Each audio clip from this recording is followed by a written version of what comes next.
Good morning student. अभी हम लोग सरफेस केमिस्ट्री चैप्टर में कोलाइड्स का प्रिपरेशन कंप्लीट कर लिए, कोलाइड्स का प्यूरिफिकेशन कंप्लीट हो गया।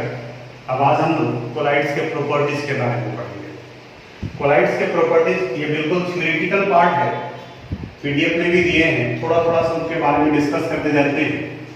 जैसे कोलाइड्स के बारे में सबसे पहला पॉइंट दिया गया कि colloids are heterogeneous in nature. Heterogeneous starting में ही बात किए थे कि colloids appear to be homogeneous but actually it is heterogeneous in nature, क्योंकि इनके कंस्टिट्यूएंट यानी कि डिस्पर्स्ड फेज का कंसंट्रेशन पूरे कोलाइडल सॉल्यूशन में यूनिफॉर्म नहीं होता है, यानी कि कहीं ज्यादा होगा और कहीं कम होगा। ये इसके हेट्रोजीनियस नेचर को रिप्रेजेंट करता है। वैसे भी अगर कोई मिक्सचर या सॉल्यूशन होमोजीनियस नेचर का हो तो उसे सिंगल फेज कहा जाता है, यानी कि होमोजीनियस हमेशा सिंगल फेज में होगा, यानी कि वहां कोई विजिबल बाउंड्री नहीं होगा। जबकि कोलाइड्स के केस में ये हेट्रोजीनियस नेचर का है और इसमें दो फेज होते हैं, एक डिस्पर्स्ड फेज जिसे डिसॉल्व किया जाता है और दूसरा डिस्पर्सन मीडियम यानी कि जिनमें डिसॉल्व करते हैं। एक डिस्पर्स्ड फेज हो और दूसरा डिस्पर्सन मीडियम। तो इस टू फेज की वजह से ये हेट्रोजीनियस नेचर का होता है। फिर इनके पार्टिकल का साइज 1 नैनोमीटर से 1000 नैनोमीटर के बीच में होता है और इस रेंज के पार्टिकल ऑर्डिनरी फिल्टर पेपर के पोर को आसानी से पार करके निकल जाते हैं। ऑर्डिनरी फिल्टर पेपर जो हम लोग लैब में यूज करते हैं उनके पोर का साइज 1000 नैनोमीटर से बड़े रेंज वाले पार्टिकल को ही रोक सकते हैं, यानी कि सिर्फ सस्पेंशन को। ये भी हम लोग पहले बात कर चुके हैं। यानी कि ट्रू सॉल्यूशन और कोलाइडल इन दोनों के पार्टिकल इजीली पार करके चले जा सकते हैं। हाँ, अगर इनके रोकना है कोलाइडल पार्टिकल को तो फिर डायलिसिस का कंसेप्ट आप याद करो, यानी कि वहां पर हम लोग को एनिमल मेम्ब्रेन, पार्चमेंट मेम्ब्रेन या आर्टिफिशियल मेम्ब्रेन का इस्तेमाल करना पड़ेगा जो कोलाइडल पार्टिकल को रोक सके, या फिर ऑर्डिनरी फिल्टर पेपर को आप अल्ट्रा फिल्टर पेपर में कन्वर्ट कर दीजिए। इसके बाद में इनके प्रॉपर्टीज से रिलेटेड कुछ और प्रॉपर्टीज का डिस्कस किए। इनमें ब्राउनियन मूवमेंट कहा जाता है। ब्राउनियन मूवमेंट जैसे आप बायो के स्टूडेंट होंगे तो नीचे क्लास अंडर 10 में तो पढ़े ही होंगे कि रॉबर्ट ब्राउन ने पॉलीग्रेन का स्टडी किया और उनके मूवमेंट के बारे में बताया कि ये जिगजैग मूवमेंट करते हैं और इनके इस जिगजैग मूवमेंट को ही ब्राउनियन मूवमेंट कहा गया, रॉबर्ट ब्राउन के नाम के अनुसार से दिया गया। यहां पर भी कोलाइडल पार्टिकल स्टैटिक पोजीशन में नहीं होते, हेट्रोजीनियस होते हुए भी वो सेटल डाउन नहीं करते। रीजन ये है कि कोलाइडल पार्टिकल चार्ज नेचर का होता है, वो या तो पॉजिटिवली चार्ज होगा या निगेटिवली चार्ज होगा। अब किस नेचर का होगा वो आगे हम लोग इसी प्रॉपर्टी में डिस्कस करेंगे।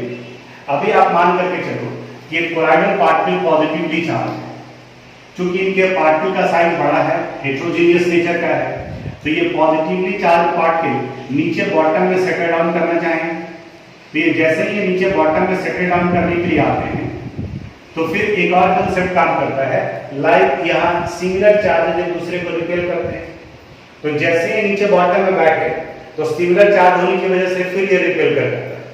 तो रिपेल किया तो इनके मॉलिक्यूल फिर जो है इस तरह से रैंडमली किसी भी जिगजैग वे में मूव कर रहे होते हैं। और यही वजह है कि हेट्रोजीनियस नेचर होते हुए भी कोलाइडल के पार्टिकल पूरी तरह से बॉटम में सेटल डाउन नहीं करते। हाँ, यूनिफॉर्म कंसंट्रेशन नहीं होगा, सब जगह पर बराबर नहीं होगा, लेकिन ऐसा नहीं कि आप दूध के ग्लास को आप छोड़ दे स्टिल और कुछ समय के बाद में आप ऑब्जर्व करोगे तो सारा का सारा फैट जो नीचे बॉटम में बैठ जाएगा, तो ऐसा नहीं होगा। हाँ, अपर पार्ट के कंपैरिजन में बॉटम की तरफ में कंसंट्रेशन ज्यादा होगा, लेकिन वो सेटल डाउन नहीं करेगा इस ब्राउनियन मूवमेंट की वजह से। ये इफेक्ट हो गया। इसी में एक दो कई बार बोर्ड में पूछा हुआ क्वेश्चन है, टिंडल इफेक्ट। डेफिनेशन पूछता है कि टिंडल इफेक्ट क्या है। जैसे अगर आप मूवी देखने के लिए जाते होंगे तो प्रोजेक्टर लगा हुआ है, हम लोग नीचे बैठे हुए हैं और प्रोजेक्टर से जो लाइट निकल रहा है वो सीधे स्क्रीन पर आता है। या फिर आप कमरे में भी कई बार देखे होंगे कि लाइट ऑफ सोर्स दरवाजे के खिड़की के दूसरी तरफ में है, कमरे में झाड़ू वगैरह लगा हुआ है और अगर कहीं छोटा सा छेद है तो कमरे से वो जो लाइट निकल रहा है वहां वो आपको उसका पूरा पाथ जो है विजिबल दिखाई देगा। तो आप फील करेंगे कि वो विजिबल तब ज्यादा होता है जब कमरे में ये धूल वगैरह डस्ट पार्टिकल यानी कि सस्पेंशन रेंज के पार्टिकल। उसी तरह से कोलाइडल रेंज के पार्टिकल भी अगर लाइट के पाथ में आते हैं तो लाइट का पाथ विजिबल हो जाता है due to scattering of light, और इसी स्कैटरिंग ऑफ लाइट को टिंडल इफेक्ट कहा जाता है। इन्हें हम लोग टिंडल इफेक्ट कहते हैं, स्कैटरिंग ऑफ लाइट। इस टिंडल इफेक्ट की वजह से आप थोड़ा सा बुक पढ़ोगे, वहां पर वो दिया हुआ है कि अगर ट्रू सॉल्यूशन रेंज और कोलाइडल रेंज दोनों रेंज के पार्टिकल को अगर हम लोग ऑब्जर्व करते हैं तो कोलाइडल सॉल्यूशन में पार्टिकल ट्विंकल करता हुआ दिखाई देगा, यानी कि साइन करता हुआ दिखाई देगा, स्टार के जैसा वो चमकता रहेगा। जबकि ट्रू सॉल्यूशन बिल्कुल उनका वो ट्विंकलिंग जैसा, यानी कि उनके पार्टिकल स्कैटर नहीं कर पाते हैं लाइट को, तो वो दिखाई नहीं देता है उसमें। इसी टिंडल इफेक्ट की वजह से स्काई का कलर ब्लू दिखाई देता है, वहां पर भी स्कैटरिंग होता है क्योंकि एयर में भी प्रेजेंट है, वहां भी मॉइस्चर प्रेजेंट है, एरोसोल होता है, तो इन सब की वजह से स्काई का कलर ब्लू दिखाई देता है, सी का कलर ब्लू दिखाई देता है, और बाकी फिजिक्स का कंसेप्ट आप पढ़े होंगे वो अप्लाई होता है। टिंडल इफेक्ट के बाद में एक और इंपॉर्टेंट प्रॉपर्टी है इलेक्ट्रोफोरेसिस। इलेक्ट्रोफोरेसिस अभी बात किया कि कोलाइडल पार्टिकल में भी पॉजिटिवली और नेगेटिवली चार्ज। तो अगर आप किसी कोलाइडल सॉल्यूशन में इलेक्ट्रोड्स को डिप करते हैं, इलेक्ट्रिसिटी सप्लाई करते हैं, तो अगर ये नेगेटिवली चार्ज पार्टिकल है तो पॉजिटिव इलेक्ट्रोड की तरफ मूव करेगा, और अगर ये पॉजिटिवली चार्ज पार्टिकल है तो नेगेटिव इलेक्ट्रोड की तरफ मूव करेगा। और इसी migration of oppositely charge particle को इलेक्ट्रोफोरेसिस कहा जाता है। और इसके इस प्रॉपर्टीज का यूज हम लोग प्यूरिफिकेशन में करते हैं। जहां इंडस्ट्री वगैरह लगे हुए हैं, उस इंडस्ट्री में कंबसन के बाद में जो गैस निकल रहे होते हैं, तो सस्पेंशन रेंज का पार्टिकल चिमनी के हाइट को बढ़ा करके हम लोग सेपरेट कर देते हैं, क्योंकि अगर हाइट ज्यादा होगा तो जो सस्पेंशन रेंज के होंगे वो एक हाइट तक जाने के बाद में फिर सेपरेट आउट कर देंगे। जहां पर ये चिमनी बना हुआ होता है उसी जगह पर इलेक्ट्रिकल प्रेसिपिटेटर लगे होते हैं, इस तरह से, यानी कि जाली लगा, और ये चार्ज नीचे का होता है। तब इस स्मोक में जैसे कोलाइडल रेंज के पार्टिकल है, तो अगर वो पॉजिटिव है तो नेगेटिव प्लेट पर डिपॉजिट हो जाता है, और अगर नेगेटिव है तो पॉजिटिव प्लेट पर डिपॉजिट होता है, और इस फिल्टरेशन के बाद में फिर बाकी का वेस्टेज जो है वो गैस के फॉर्म में बाहर आ जाता है, यानी कि सस्पेंशन और कोलाइडल रेंज के इम्प्योरिटीज को सेपरेट कर दिया जाता है। ये इलेक्ट्रोफोरेसिस हुआ। इसके बाद में थ्योरेटिकल पार्ट है, कई जगह पर ये हम लिख भी दिए हैं वहां पर। इनके चार नेचर के बारे में हम लोग बात करते हैं। एक आता है प्रेफरेंशियल डिस्चार्ज थ्योरी, उनके बारे में। अगर पोटासियम आयोडाइड और सिल्वर नाइट्रेट यानी AgNO3 इनके बीच में रिएक्शन कराते हैं तो सिल्वर आयोडाइड के प्रेसिपिटेट का फॉर्मेशन AgI का, और साथ में फॉर्मेशन होता है KNO3 का। ये तो एक सिंपल रिएक्शन हो गया, इस सिल्वर आयोडाइड बनेगा।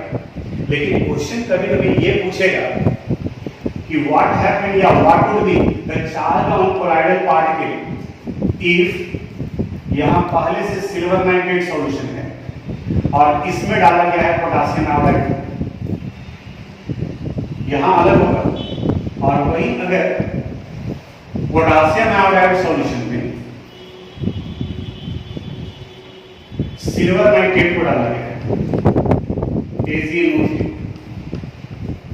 इन दोनों कंडीशन में यहां पर भी पोटासियम आयोडाइड को डाला गया तो यहां भी फॉर्मेशन होगा सिल्वर आयोडाइड, और AgNO3 को जब डाले तो भी फॉर्मेशन होगा सिल्वर आयोडाइड बनेगा।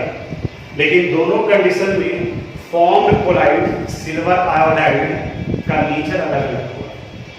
एक में ये निगेटिवली चार्ज होगा और दूसरे में ये पॉजिटिवली चार्ज होगा।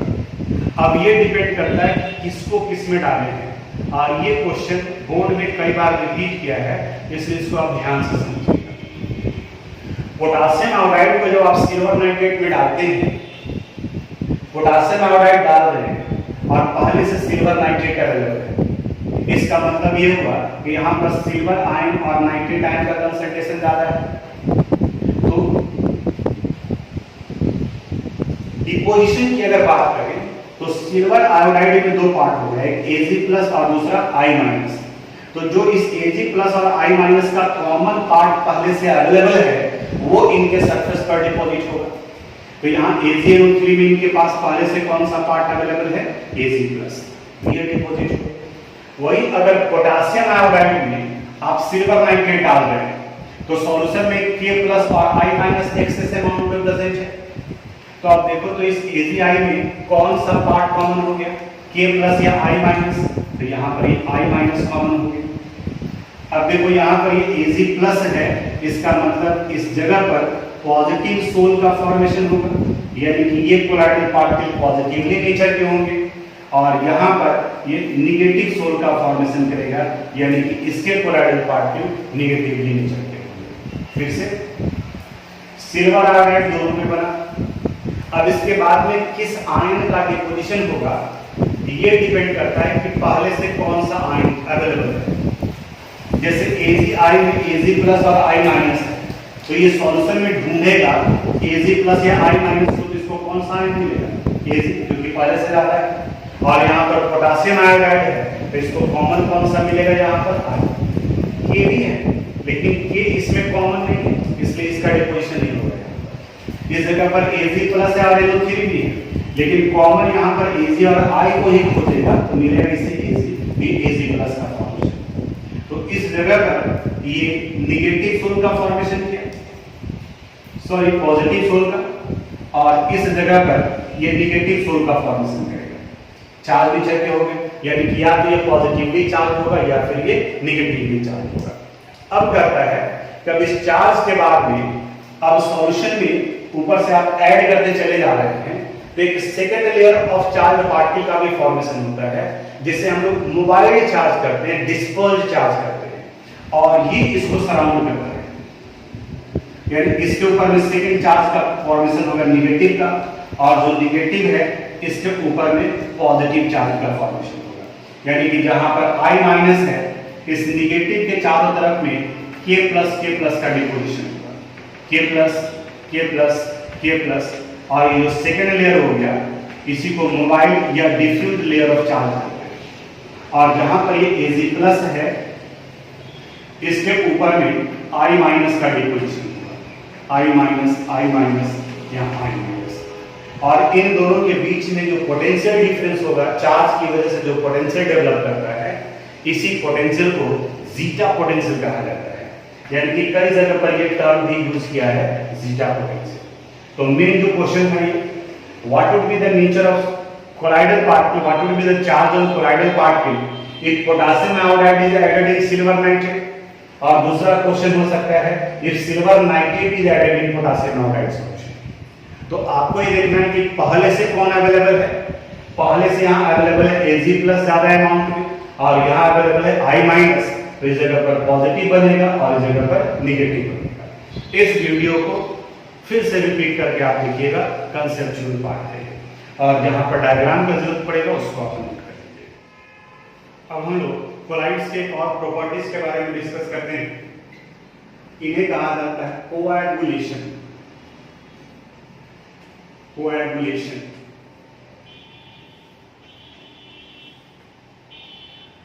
पेप्टाइजेशन का ये ठीक उल्टा है। पेप्टाइजेशन थोड़ा सा याद करो, पेप्टाइजेशन में हम लोग प्रेसिपिटेट को कन्वर्ट किए थे कोलाइड्स में। यहां पर कोलाइड्स को यानी कि जिनका साइज छोटा है उन्हें कन्वर्ट करते हैं हम लोग प्रेसिपिटेट में। The process of conversion of precipitate into colloid that is called peptization and the process of conversion of colloids into precipitate that is called coagulation। coagulate का मतलब भी होता है थक्का जमना। यहाँ पर भी कोलाइडल पार्टिकल्स में हम लोग इलेक्ट्रोलाइट ऐड करते हैं, वो इलेक्ट्रोलाइट इस कोलाइडल पार्टिकल को न्यूट्रलाइज कर देता है। अभी हम लोग बात किए कि कोलाइडल पार्टिकल में भी पॉजिटिवली और निगेटिवली चार्ज पार्टिकल, जैसे ये पॉजिटिव है, अब जैसे आप इलेक्ट्रोलाइट डालेंगे तो इसके पार्टिकल का साइज 1 नैनोमीटर टू 1000 नैनोमीटर, और जब आप इलेक्ट्रोलाइट ऐड करेंगे तो उनके पार्टिकल का साइज 1 नैनोमीटर से छोटा है। तो large number of oppositely charge ion इनके सरफेस पर डिपॉजिट होगा, ये निगेटिव, लेकिन ये 1 नैनोमीटर तो 1000 नैनोमीटर, यानी कि प्रेसिपिटेट इतना ज्यादा अमाउंट को इसके सरफेस पर डिपॉजिट नहीं होगा। अब ये डिपॉजिट हो गया निगेटिव पार्ट और इस पूरे पार्टिकल को न्यूट्रल कर दिया। तो एक तो देख रहे हो कि इनका साइज भी और बड़ा हो गया, 1000 नैनोमीटर से बड़ा हो गया डिपॉजिट होने की वजह से। और दूसरा, जहां पर ये चार्ज थे तो चार्ज की वजह से ब्राउनियन मूवमेंट हो रहा था, अब वो ब्राउनियन मूवमेंट रुक गया और ये नीचे बॉटम में सेटल डाउन हो जाएगा, यानी कि नीचे बॉटम में बैठ जाएंगे। इसी फेनोमेनन को कोएगुलेशन कहा जाता है। जैसे आप देखते हो कि दूध हम है और उसमें अगर आप विनेगर डाल दें या कभी गलती से कुछ नमक वगैरह आ गया तो उस कंडीशन में वो ब्रेक कर जाता है, फट जाता है। पनीर बनाना हो उस कंडीशन में हम लोग अपनी तरफ से विनेगर डाल करके करते हैं, तो विनेगर यानी कि इलेक्ट्रोलाइट ऐड कर रहे हैं, तो उस फेनोमेनन को कोएगुलेशन कहा जाता है। कोएगुलेशन से एक और टर्म आप सुने होंगे, कोबरा, COBRA, ये कोबरा स्नेक है। एक्चुअली ये नाम है इसका एब्रिविएशन, इसका पूरा फुल फॉर्म होता है coagulation of blood and reduced anaemia. हमारा ब्लड कोलाइड्स के एग्जांपल में आता है। और इस कोबरा स्नेक्स का वेनम यानी कि पॉइजन इलेक्ट्रोलाइटिक नेचर का होता है। कहा जाता है कि जब ये कोबरा किसी व्यक्ति में अपना वेनम इंसर्ट करता है, काटता है, जहर उनके बॉडी में डालता है, तो बॉडी का ब्लड जो कि कोलाइड है और ये वेनम जो कि इलेक्ट्रोलाइट है, इनके बीच में इंटरेक्शन होता है और उस कंडीशन में उसके बॉडी का ब्लड कोएगुलेट करने लगता है, यानी कि पूरा बॉडी का ब्लड जो है वो थक्का जमने लगा। और ब्लड ही ऑक्सीजन कैरी करने का काम करता है और डिफिशियंसी ऑफ ऑक्सीजन को एनीमिया कहा जाता है। तो यानी कि व्यक्ति का मौत ऑक्सीजन की डिफिशियंसी से हुआ और वो ऑक्सीजन का डिफिशियंसी ब्लड के डीनेचर्ड होने की वजह से होता है और उसी को हम लोग coagulation of blood and reduced anaemia करते हैं। तो पेप्टाइजेशन और कोएगुलेशन को फ्लक्चुएशन भी कहा जाता है। दोनों में डिफरेंस क्या है? दोनों एक दूसरे का अपोजिट नेचर है। पेप्टाइजेशन में प्रेसिपिटेट को कन्वर्ट करते हैं कोलाइड्स में और कोएगुलेशन में कोलाइड्स को कन्वर्ट करते हैं प्रेसिपिटेट में। रबर ट्री से रबर निकाला जाता है तो वहां पर भी रबर व्हाइट मिल्की लिक्विड के फॉर्म में होता है और उसमें एसिटिक एसिड डालते हैं तब वो रबर कोएगुलेट कर जाता है, यानी कि फट जाता है दूध के जैसा। उसे सेपरेट करते हैं और फिर बाकी उनका वल्कनाइजेशन किया जाता है, फिर उसमें सल्फर ऐड करते हैं, कार्बन ऐड करते हैं, हार्डनिंग कहा जाता है इसको, और फिर बाकी के दूसरे केमिकल सब्सटेंस ऐड कर उनके प्रॉपर्टीज को इंप्रूव किया जाता है। तो इन सब जगह पर कोएगुलेशन हो रहा था।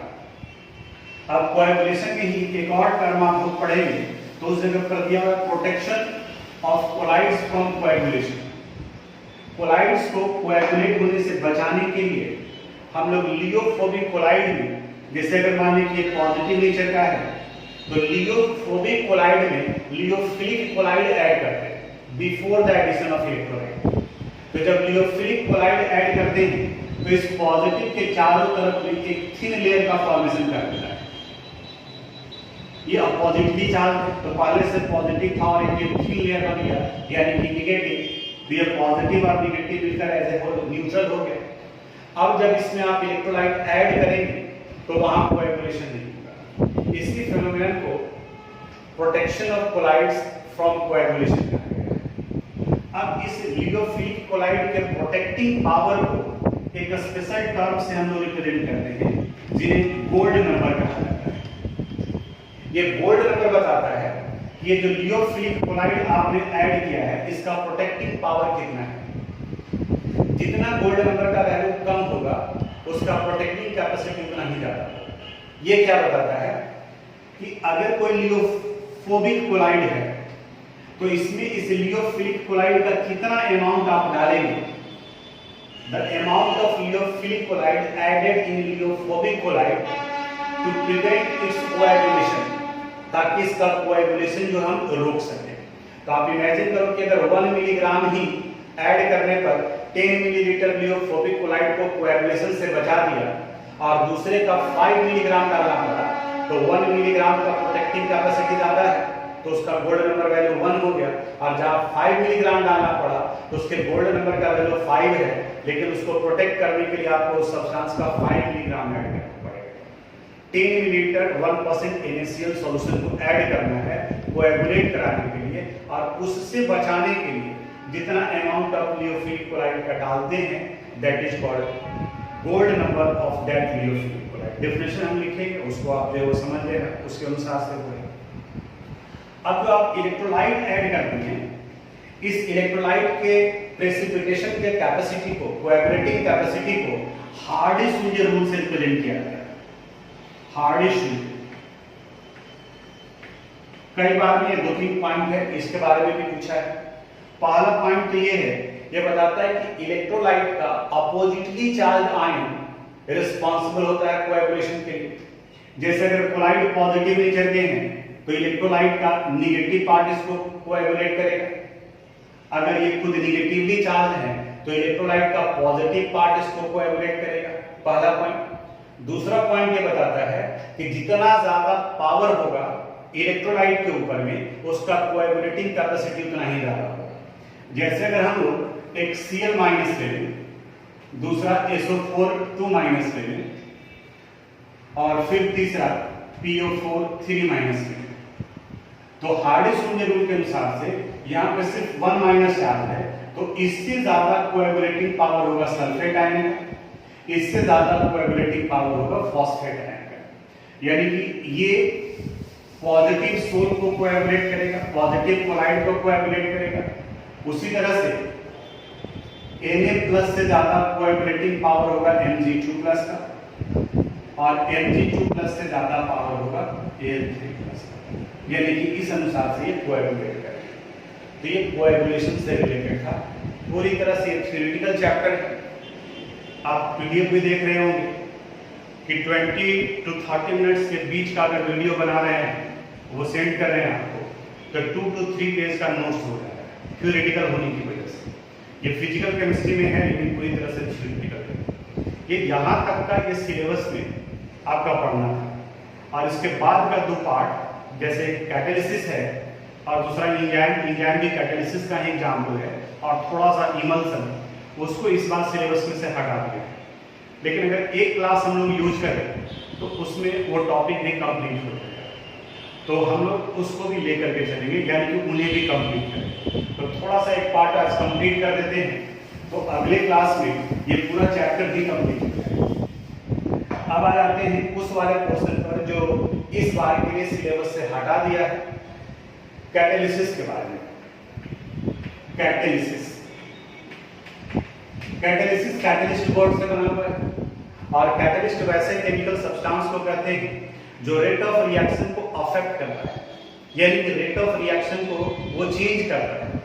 जनरली हमारे दिमाग में कंसेप्ट आता है ये रेट ऑफ रिएक्शन को बढ़ाता है, तो जो रेट ऑफ रिएक्शन को बढ़ाते हैं उन्हें पॉजिटिव कैटलिस्ट कहा जाता है, और इन्हीं को सिंपली हम लोग कैटलिस्ट भी कहते हैं।